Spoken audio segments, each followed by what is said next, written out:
सोहनपुर गांव में रामलाल नाम का एक लकड़हारा रहता था। वो अपनी जीविका चलाने के लिए गांव के पास के ही जंगल से रोज लकड़ियां चुनता और उन्हें बेचकर कुछ पैसे कमा लेता था। इसी तरह उसका गुजारा चल रहा था। कुछ दिनों के बाद रामलाल की शादी हो गई। उसकी पत्नी बड़ी खर्चीली थी, इसलिए अब उतनी लकड़ियों को बेचकर घर चलाना मुश्किल हो गया था। ऊपर से रामलाल की पत्नी कभी नए कपड़े खरीदने के लिए तो कभी किसी दूसरी चीजों के लिए रामलाल से बार बार पैसे मांगती थी। अगर पैसे न मिले तो रूठ जाती। रामलाल अपनी पत्नी से बहुत प्यार करता था, इसलिए उसकी नाराजगी वो बर्दाश्त नहीं कर पाता था। रामलाल ने ठान लिया कि वो अब ज्यादा लकड़ियां इकट्ठा करके बेचेगा, ताकि उसकी पत्नी को रोज रोज पैसों की कमी न हो। पत्नी की इच्छा पूरी करने के लिए आज रामलाल घने जंगल तक चला गया और बहुत सारी लकड़ियां चुनकर बाजार में बेच दी। ज्यादा लकड़ियों के ज्यादा पैसे मिले तो खुश होकर रामलाल ने सारे पैसे अपनी पत्नी को दे दिए। अब रोज रामलाल ऐसा ही करने लगा।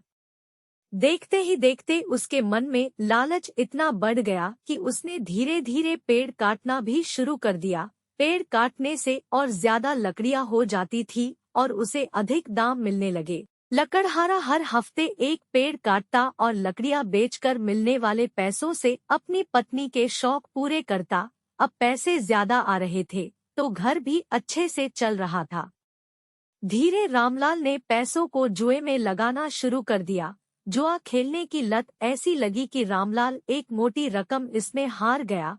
अब इस रकम को चुकाने के लिए रामलाल ने एक दो मोटे मोटे पेड़ काटने का फैसला लिया।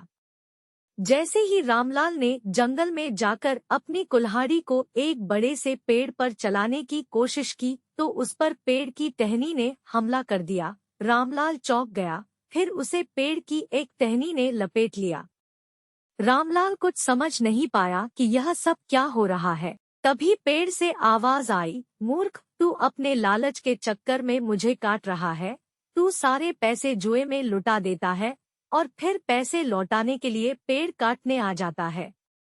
तुझे पता है कि पेड़ कितने कीमती होते हैं।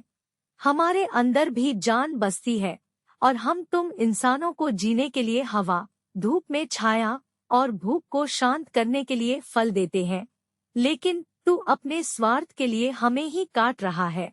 पेड़ ने कहा, आज तू रुक, यही कुल्हाड़ी मैं अब तेरे ऊपर चलाऊंगी। पेड़ की टहनी कुल्हाड़ी से रामलाल पर वार करने ही वाली थी कि वह गिड़गिड़ाने लगा।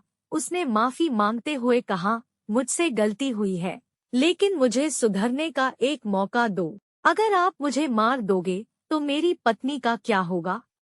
वो अकेली पड़ जाएगी। आज से मैं किसी पेड़ को नहीं काटूंगा, यह प्रण लेता हूँ। यह सब सुनकर पेड़ को रामलाल के ऊपर दया आ गई। उसने रामलाल को छोड़ दिया। छूटते ही रामलाल भागकर अपने घर गया और पैसों के लालच में न आने का संकल्प ले लिया। कहानी से सीख। लालच में आकर पर्यावरण के साथ खिलवाड़ नहीं करना चाहिए। हमें ऑक्सीजन पेड़ से ही मिलती है। इन्हें काटकर हम खुद अपने जीवन में संकट को ला रहे हैं।